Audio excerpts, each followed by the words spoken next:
welcome to the inaugural episode of Loan Officer Success Stories.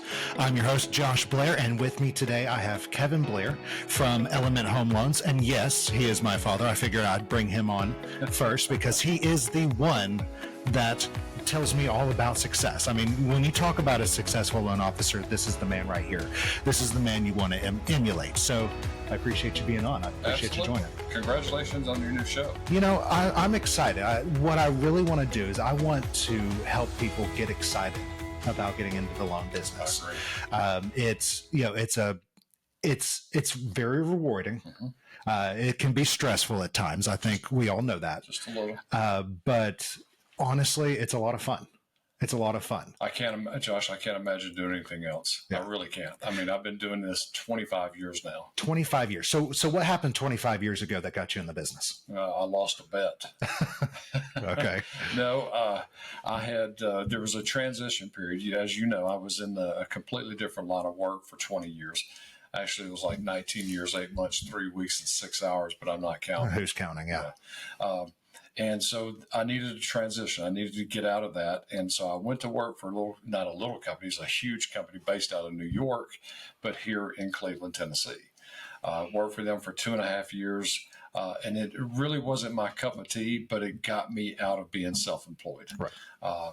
And I actually saw an ad in the Atlanta Journal about a loan officer position. And I looked at it, I said, yeah, right. You know, you know how ads are. Okay. You know how advertising is. But I saw the ad. It intrigued me. We had, Mom or Sherry and I had owned, I'm sorry, she's still your mother. But we had owned, 4 or 5 houses at that time. And so I had been through the process. So I went on an interview.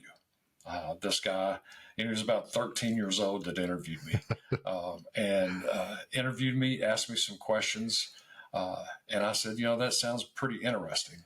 But came back home. At that time, you and your brother were in college. Mm-hmm. Jana, our daughter, was, I guess, in high school at that time. And it was a different type of position, but it intrigued me. So I went back for a second interview, and we made the jump. And as they said, the rest is history. The rest is history. So was there a point, has there been a point in the last 25 years? At what point did you say, this is it? This is where I want to spend the rest of my career. What was that for you? Wow, that's a great question. I wish you'd have prompted me for this. I guess I had, when I first got into the business, Josh, it was all about refis. It was during the refi boom. I had started in the right at 2000 when I got into the business. So I guess this is my 24th year. So I got into the business. It was all refis, mm-hmm. And did nothing but refis until probably 2006, 2007, and got into strictly purchase business, because the purchase business is really where it's at. Right. And it was about 2 years later, and I'll never forget this. A family, this guy was around 41, 42 years old, was about your age. He came in and says, I don't think I can buy, but I want to try. So we came in, we sat at the desk, we filled out the application. He brought all of his income. Of course, we had a conversation. He brought all of his income in, and we sat down and we're talking. And he said, and I was able to approve him. And Josh, he literally started crying at my desk. And he says, I'm sorry. He says, me and my 15-year-old daughter have been in a trailer now all of her life, and nobody in my family has ever owned a home. And it was such an emotional meeting. And then, we had the closing. He came to the closing, most excited person I think I've ever seen that closed on a home. Well, let's fast forward about 6 months later, and we went to a brand new office, and we had this huge open house. And I saw him walk in, and he had a young lady with him. Now, pink hair, it was standing up. I mean, it was a really wild hairdo. But I saw her point at me, and I'm thinking, okay, she's pointing at me. And he shook his head, yes. She come running over to me. She starts crying and she hugs my neck. She said, I just want to thank you for changing our lives. And I'm telling you, that's when I knew that this is the position I'm supposed to be in. because, and we say it a lot. We deal with the people's biggest purchase that they make in their lifetime. And this was life changing for that family. Now that's probably been 15 years ago. And he has probably sent us 4 or 5 clients. And I guarantee you, when she gets finished with school, she'll come back to us and we'll put her on home. You wait and see. It's stories like that. I mean, yeah, this business can be stressful, but that's the kind of reward that you can get. I mean, we are helping people change not only their lives, but their families' lives, and for generations to come, because that's the start of building generational wealth, is owning that home. So that's awesome. No, it has stayed with me forever. In fact, the people that work for us, it stayed with them forever. So it's nobody's ever asked me that. So thought provoking. That's the goal here. Get people keep you on your toes. So let's go with another one. Okay. Think back to your best year in the business. Okay. Obviously, you've had some really good years. Yeah. What made that best year the best? So, I mean, what did you do what can we learn from you and emulate about you about that best year? Wow, you really should have given me these questions. Now that one I gave you. Okay. Well, I know, but I mean, it's because I look back and it has been a we. Okay, it has been a we. I have been blessed by hiring people that were excited about this business, that bought into my vision as far as being a team. Okay, and I'll also work for a company that allowed me to be a team. Okay. So I've had some great years. I mean, there's some, and I'm going to tell you this, even the very best year, the top year, the most volume that we've ever done, I don't even think that was our best year. I don't think that. Now, financially, yeah, it was our best year. Okay. Numbers wise, of course, that was our best year. But I think the year before that, because we doubled our business from the year before that to the next year.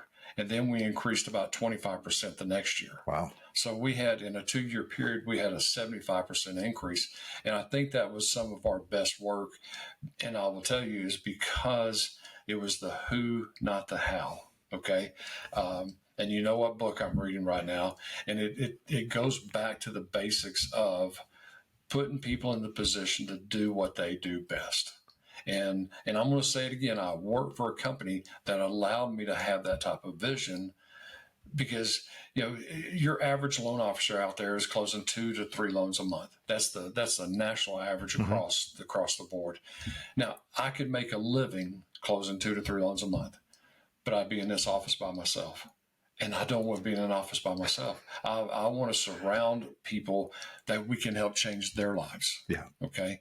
Whether it's a loan officer that's closing 2 to 3 loans a month, that we can help close 4 or 5 loans a month or 10 loans a month, that changes his life. Okay. But it's having that vision. It's having the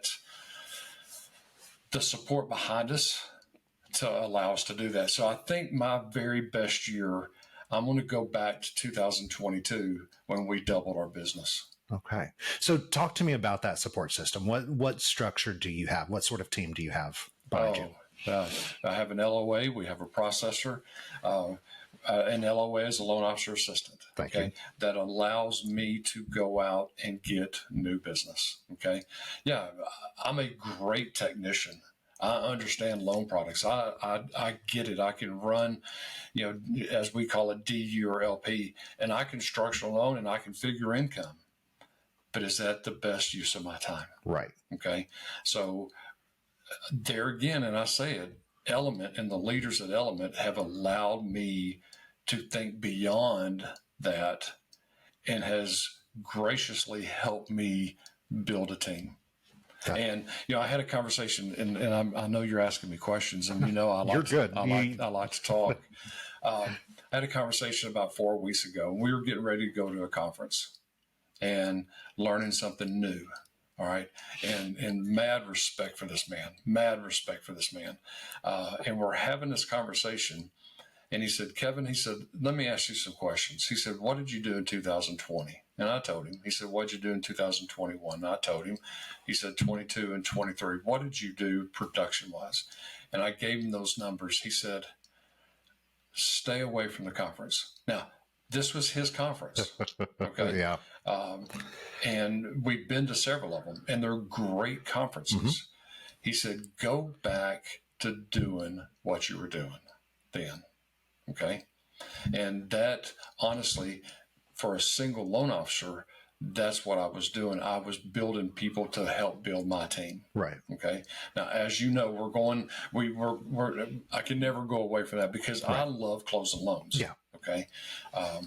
So, we're building a culture now where we can help other loan officers do the same thing. Exactly. Just steal your thunder? No, not at all. Not at all. So one piece of advice. If somebody is new to the business, one piece of advice that you'd give them. Find another job. That's the one piece of advice for somebody brand new. Okay. Man, there's so much advice. I'm a burn your ships guy. Yeah. Okay. I'm a burn your ships guy, meaning, don't come in here and try it. Don't come in and see if you like it. Come in and go all in. You have to go all in. You have to go all in. I would think for somebody new, you've got to get with the right company, with the right leadership, with the right support that will help you and that will train you. Okay. On my podcast here a couple of weeks ago, I interviewed Gus. All right. And Gus says, we've got newbies that want to run. Yeah. All right. And then we've got people that are in the back end of their careers that are just kind of wanting to coast out. Right. And we have to be able to coach and mentor both sides of that. The problem in our industry, and let's just put it out there, the problem in our industry, the average loan officer is like 59 years old. And here's why. Because our business, as you know, is 100% commission. Right. So somebody brand new coming into the business, you don't have immediate success. All right. But I'm going to tell you something, and you know this for a fact. If we can take somebody new that's hungry, that's got the tenacity, that wants to work, okay? And when I say work, can't be afraid, that 1,000-pound phone that we got to pick up, all right? If they're not afraid to work, if they will come in with the systems that we have in place, they'll make a fantastic living, but it'll be a fantastic career that'll take care of them forever. I know that's a long answer for one piece of advice. I like it though. It's burn your ship. Who was that? Cortez, when they sailed over, burn their ship, so there was no going back. You have to be all in. I like that. You know the rest of that story, right? I told that story forever when I was hiring people, and I forget what book I was reading. I read a book one time, and it said that is a complete lie. Okay. People use that for sales, and I thought, you gotta be kidding. I actually had a branch manager one time buy me a statue of Cortez that I had in my office because I told that story over and over.